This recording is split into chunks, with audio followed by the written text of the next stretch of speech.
जो नरकों का वर्णन आप हमें बताना चाहते हैं, सुनाना चाहते हैं, कृपा करके हमको एक बात बताइए कि वे नरक इसी पृथ्वी पर हैं या कोई देश विशेष है अथवा त्रिलोकी के बाहर हैं या इसी के भीतर हैं। ये प्रश्न बहुत लोगों का है। कई लोग तो बड़े ढंग से, बड़े गर्व से कहते हैं, अरे किसने नरक देखे हैं। कहते हैं कि नहीं, अरे किसने नरक देखा है। कुछ साल पहले देखा तो तुम्हें भी नहीं था, पर तुम हो गए, और कुछ साल बाद तुम्हें देखेंगे भी नहीं, तुम चले ही जाओगे। यही तो अकाट्य सत्य है। बोलो, इस सत्य से कोई मुंह मोड़ सकता है? तुम थे नहीं, इन फ्यूचर रहोगे नहीं, बट प्रेजेंट में दिख रहे हो। बड़े सावधानी से सुनिएगा हमारे भाई, बहुत मतलब की बात बता रहे हैं। सुखदेव जी महाराज ने कहा, राजन ये त्रिलोकी के भीतर ही हैं तथा दक्षिण दिशा में हैं।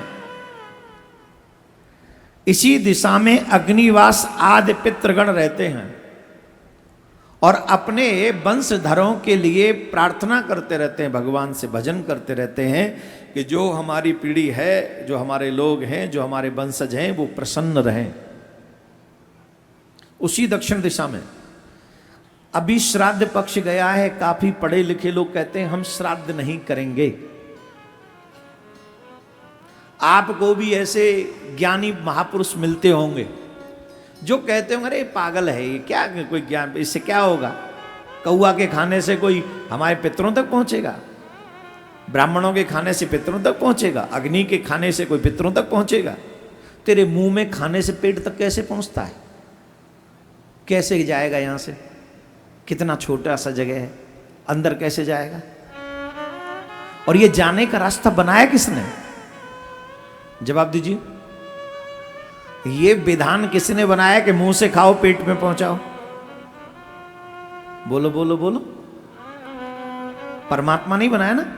ऐसे ही परमात्मा ने अग्निदेव को समस्त देवताओं का मुख बनाया है कि जो भी अग्निदेव को समर्पित किया जाएगा, जिसके नाम से दिया जाएगा, वो उन्हीं देवताओं को पहुंचा देंगे, पितरों को भी पहुंचा देंगे, सबको पहुंचा देंगे। अग्नि समस्त देवी देवताओं का मुख है, पितरों का मुख है। जैसे तेरे मुंह के खाने से पेट भर जाता है, पेट तक पहुंच जाता है, वैसे अग्नि में डालने से। ये भगवान ने विधान बनाया, ये विधान भगवान का है।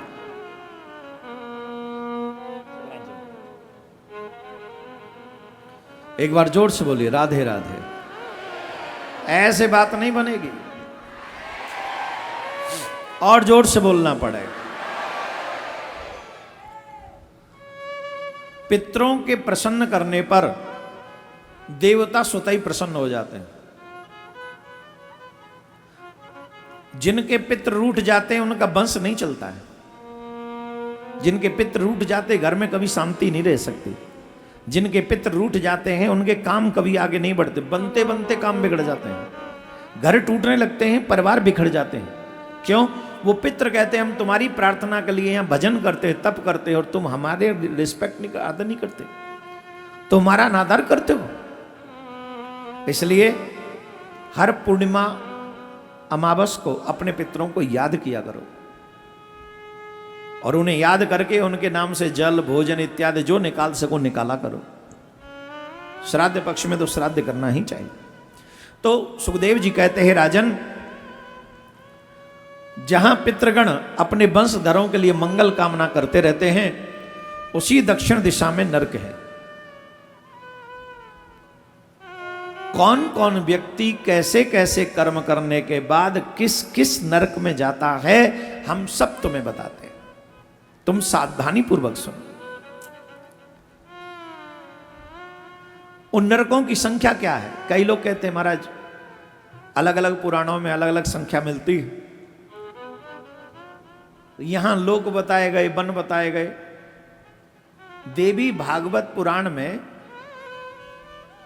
कुंड बताए गए, नरकों के नाम कुंडों में बताए गए। ये कुंड है, इतने प्रकार के कुंड हैं। शायद 86 कुंड बताए, 86 कुंड भागवत देवी भागवत पुराण में। और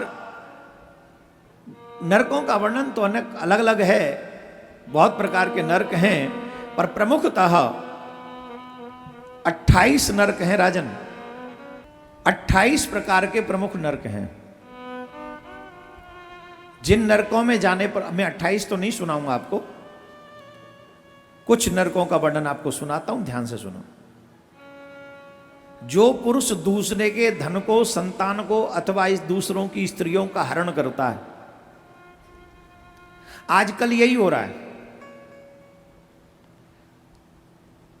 आज मनुष्य किसी भी प्रकार से पैसे वाला बनना चाहता है, मेहनत से चाहे जितना मिले, लेकिन दूसरे को कुछ भी करके बस पैसा हड़प लो। पर मेरा विनम्र आग्रह है, तुम्हारा छल से किया गया धन का संग्रह तुम्हारी औलाद को नष्ट कर देगा। और ईमानदारी से सोचो, जब से हमारे यहां 2 नंबर का पैसा आने लगा है, 2 नंबर का मतलब जो तुम्हारे हक का था ही नहीं,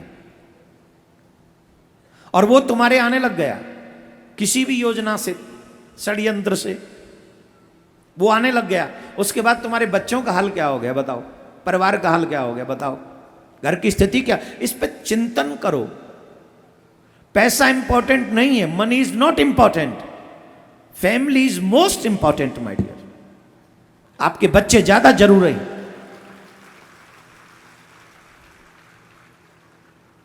हम धन को महत्व दे रहे हैं, इसलिए परिवार में अशांति क्रिएट हो रही है। इसलिए हमारे बच्चों का संस्कार देख लो कैसा है, आप सब प्रकार से जानते हैं, हमें बताने की आवश्यकता नहीं। इसलिए दूसरे के धन पे, दूसरे की संतान पे और दूसरों की स्त्रियों पे कभी भी ध्यान नहीं रखना चाहिए, उनका हरण नहीं करना चाहिए, जबरदस्ती उनका नहीं करना चाहिए।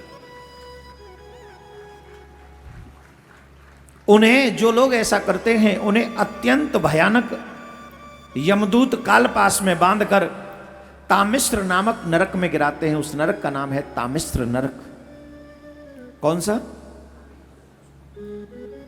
उस अंधकार में नरक में, वो चारों तरफ अंधकार ही अंधकार है, घोर अंधकार है उस नरक में चारों तरफ। उसको वहां अन्न खाने को नहीं मिलता, जल पीने को नहीं मिलता है। जिस व्यक्ति को अंध तामस नरक में गिराया जाता है, उसे अन्न जल नहीं देते। जब वो कहता है कि हमें भूख लग रही है, तो यमराज के दूत चारों तरफ खड़े हो जाते हैं।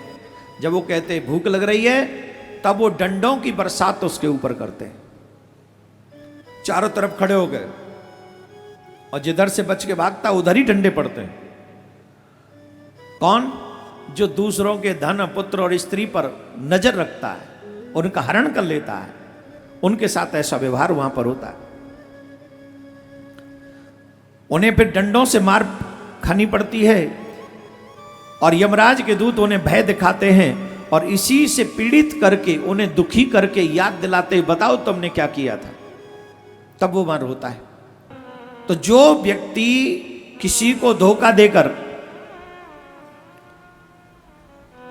दूसरे को धोखा देकर उसके धन को हरण कर लेता है, कि उसकी स्त्री को भोगता है, वह अंध्र तामिश नामक नरक में पड़ता है। वहां उसे यातनाओं में बहुत कष्ट झेलने पड़ते हैं। कैसे कष्ट होते हैं? वहां पर बहुत पैने पैने पत्तों वाले वृक्ष हैं, बहुत पैने पैने। वहां ऐसे वृक्ष हैं जो पत्ते हैं वो तलवार की तरह पैने हैं, और दोनों तरफ पैने हैं। उस व्यक्ति को उस पेड़ पर उल्टा लटका दिया जाता है, पैर ऊपर सर नीचे, और यमराज के दूत उसके सर को पकड़ के, बालों को पकड़कर उसे नीचे खींचते हैं। जब नीचे खींचते हैं तो आप कल्पना करो, वो तलवार की तरह पहने हैं, उनका हश्र क्या होता होगा। अंग कट कट के अलग अलग गिरते हैं, वो चीखता है, वो चिल्लाता है, कि हमें छोड़ दो, हमें छोड़ दो।